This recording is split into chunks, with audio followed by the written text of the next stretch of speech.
भगवान श्री कृष्ण कहते हैं, जिस दिन इंसान अपने डर पर विजय पा लेता है उस दिन पूरी दुनिया उसकी हो जाती है। कुरुक्षेत्र की युद्ध भूमि में जब अर्जुन के हाथ कांप रहे थे, जब अपनों के सामने खड़े होकर उसका साहस टूट गया था, तब श्री कृष्ण ने जो गीता का ज्ञान दिया, वही ज्ञान आज भी हर टूटे हुए इंसान को खड़ा कर सकता है। दोस्तों, अगर आपका मन कभी डगमगाया है, अगर आप भी जीवन की लड़ाई से डर गए हैं, तो आज का यह गीता ज्ञान आपके अंदर छुपे योद्धा को जगा देगा। युद्ध भूमि में अर्जुन ने जब अपने ही गुरु और रिश्तेदार सामने देखे तो उसका मन दया और मोह में भर गया।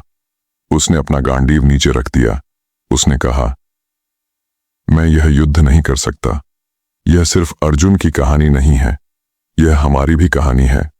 जब जिंदगी कठिन हो जाती है, जब फैसले भारी लगते हैं, जब जिम्मेदारियां डराने लगती हैं, तो हम भी मन से हार मान लेते हैं।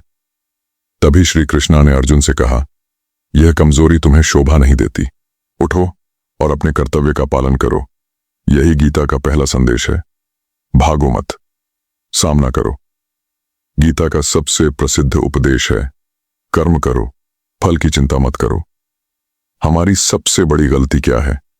हम काम से ज्यादा परिणाम के बारे में सोचते हैं। छात्र पढ़ाई से पहले डरता है, अगर फेल हो गया तो। व्यापारी मेहनत से पहले डरता है, अगर नुकसान हो गया तो। इंसान कोशिश से पहले ही हार मान लेता है। गीता सिखाती है, फल तुम्हारे हाथ में नहीं है, लेकिन कर्म तुम्हारे हाथ में है।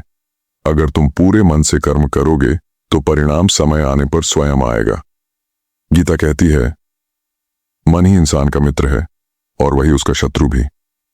अगर मन नियंत्रित है तो परिस्थितियां भी छोटी लगती हैं।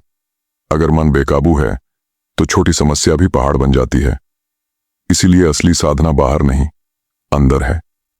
जो मन को जीत लेता है वह जीवन को जीत लेता है। श्री कृष्ण अर्जुन को आत्मा का ज्ञान देते हैं। वे कहते हैं, आत्मा न जन्म लेती है न मरती है, न उसे कोई जला सकता है न काट सकता है। शरीर नश्वर है पर आत्मा शाश्वत है। जब यह सत्य समझ में आता है तो मृत्यु का भय समाप्त हो जाता है, असफलता का डर कम हो जाता है, क्योंकि जो असली मैं है वह कभी समाप्त नहीं होता। गीता संभाव सिखाती है, सुख आए तो संतुलित रहो, दुख आए तो भी संतुलित रहो, लाभ हो तो अहंकार मत करो, हानि हो तो निराश मत हो। जीवन एक तराजू की तरह है, कभी एक पलड़ा भारी होता है, कभी दूसरा, लेकिन जो व्यक्ति स्थिर रहता है वही सच्चा योगी है। क्रोध से भ्रम उत्पन्न होता है, भ्रम से बुद्धि नष्ट होती है, और बुद्धि नष्ट होने पर इंसान अपने ही निर्णयों से गिर जाता है। इसीलिए गीता कहती है, क्रोध को पहचानो, मोह को पहचानो और उन्हें अपने ऊपर हावी मत होने दो। शांत मन से लिया गया निर्णय हमेशा बेहतर होता है। भक्ति का अर्थ सिर्फ पूजा पाठ नहीं है। भक्ति है अपने हर कर्म को ईश्वर को समर्पित करना, ईमानदारी से अपना कर्तव्य निभाना, किसी का बुरा न सोचना, हर परिस्थिति में विश्वास बनाए रखना। जब इंसान अपने कर्म को भगवान को अर्पित कर देता है तो उसका अहंकार कम हो जाता है, और जहां अहंकार कम होता है वहीं शांति जन्म लेती है। कुरुक्षेत्र का युद्ध एक प्रतीक है। असल युद्ध हमारे भीतर चलता है। डर बनाम साहस, आलस बनाम परिश्रम, नकारात्मकता बनाम विश्वास। हर दिन एक चुनाव है, या तो हम अर्जुन की तरह डरेंगे या श्री कृष्ण के शब्दों को याद कर खड़े होंगे।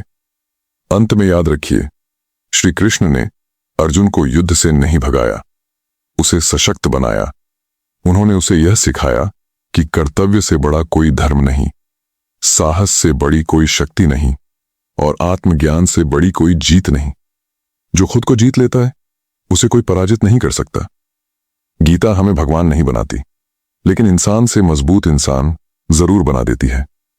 अगर जीवन में कभी अंधेरा लगे, अगर मन टूटने लगे, अगर रास्ता समझ में ना आए, तो गीता का एक श्लोक, एक विचार, एक संदेश आपको फिर से खड़ा कर सकता है। इस वीडियो से आप कुछ सीखे हो तो मेरा चैनल माइंडसेट स्टोरी को जरूर सब्सक्राइब करिएगा। मिलते हैं अगली वीडियो में न्यू स्टोरी के साथ।